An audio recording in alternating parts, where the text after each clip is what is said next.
বন্ধুরা 12 volt DC রিলের সাহায্যে আমরা এমন একটি সার্কিট তৈরি করলাম। দেখুন, প্রথমে আমরা 12 ভোল্ট এই ডিসি সোলার ফ্যানটি ব্যাটারিতে সংযোগ দিয়ে চালাচ্ছিলাম।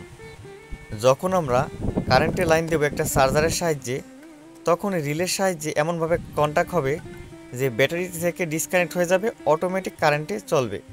দেখুন, ব্যাটারির তার খুলে ফেললেও ফ্যানটি চলতেছে। আবার আমরা যদি ব্যাটারির তারটি সংযোগ করে দেই, তার পরবর্তীতে যদি আমরা কারেন্টের লাইনও খুলে ফেলি, মনে করেন কারেন্ট চলে গেছে, তারপরেও হঠাৎ করে একবারে ফ্যান কিন্তু চলতেছে।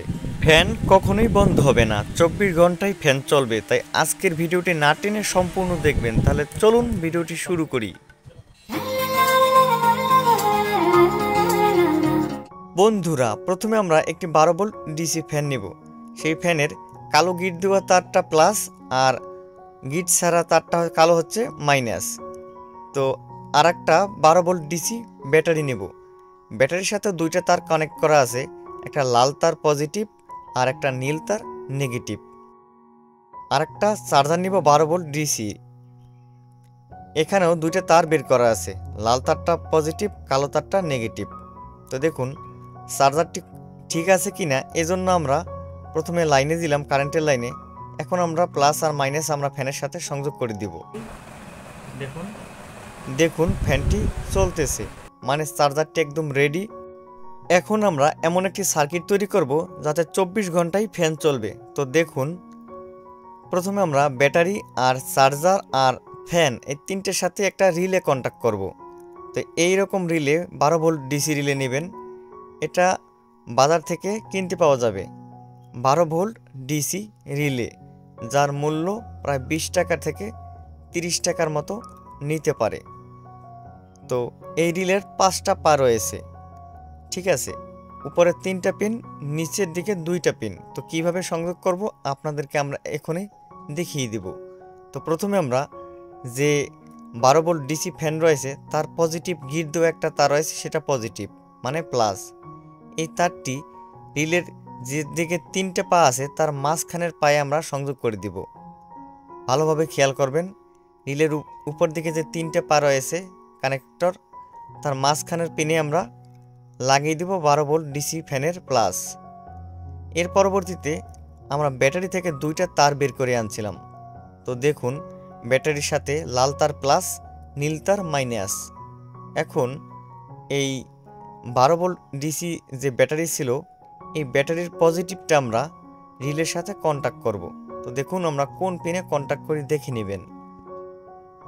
রিলের উপর দিকে দেখুন আগে ভালোভাবে, রিলের উপরে একদম 2 নাম্বার পিনে আমরা ব্যাটারির প্লাসটা কন্ট্যাক্ট করে দিব রিলের উপরে।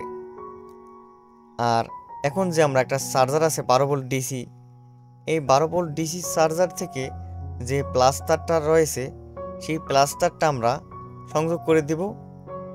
দেখুন আমরা কোথায় সংযোগ করি। প্রথমে আমরা 2টা তার, যে প্লাসটা ছিল চার্জারের প্লাসটা 1 নাম্বার পায়ে সংযোগ করব, 3 নাম্বার যে 3টা পা আছে তার 1 নাম্বার পায়ে।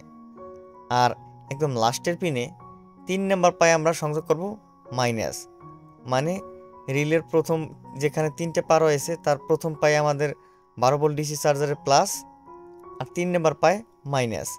একটা জাম্পার করার জন্য একটা তার নিলাম। এই তারটা সুন্দর করে রিলের উপরে যে 1 নাম্বার পা রয়েছে সেখানের সাথে সংযোগ করব।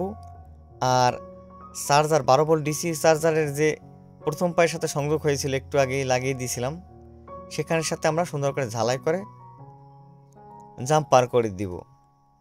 তো দেখুন জাম্পার করা কমপ্লিট। এখন 2টা নেগেটিভ লাইন বাকি, ফ্যানের নেগেটিভ আর ব্যাটারির নেগেটিভ। এই 2টা আমরা এক করে নেব।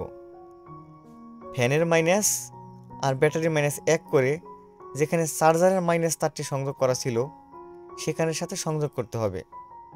না বুঝলে অবশ্যই দেখে নেবেন। দেখুন চার্জারের যে মাইনাসটা আমরা রিলের সাথে কন্ট্যাক্ট করছিলাম 3 নাম্বার পায়ে, সেখানে সুন্দর করে লাগিয়ে দেব। লাগানো কমপ্লিট হলে আপনাদের আমরা সম্পূর্ণ বুঝিয়ে দিচ্ছি। ভিডিওটি ছেড়ে এখনই যাবেন না, অবশ্যই দেখে বুঝে তারপরে যাবেন। এটা অনেক টেকসই হবে, কখনোই ফ্যান বন্ধ হবে না।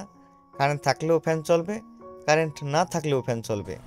তো তো দেখুন প্রথমে আমরা যদি লাইন দেই, এখন ব্যাটারিতে ফ্যানটা চলতেছে, কারেন্টে আসলে লাইন দেওয়া নেই। তো দেখুন কারেন্টে কিন্তু টু পিন প্লাগটি দেওয়া নেই।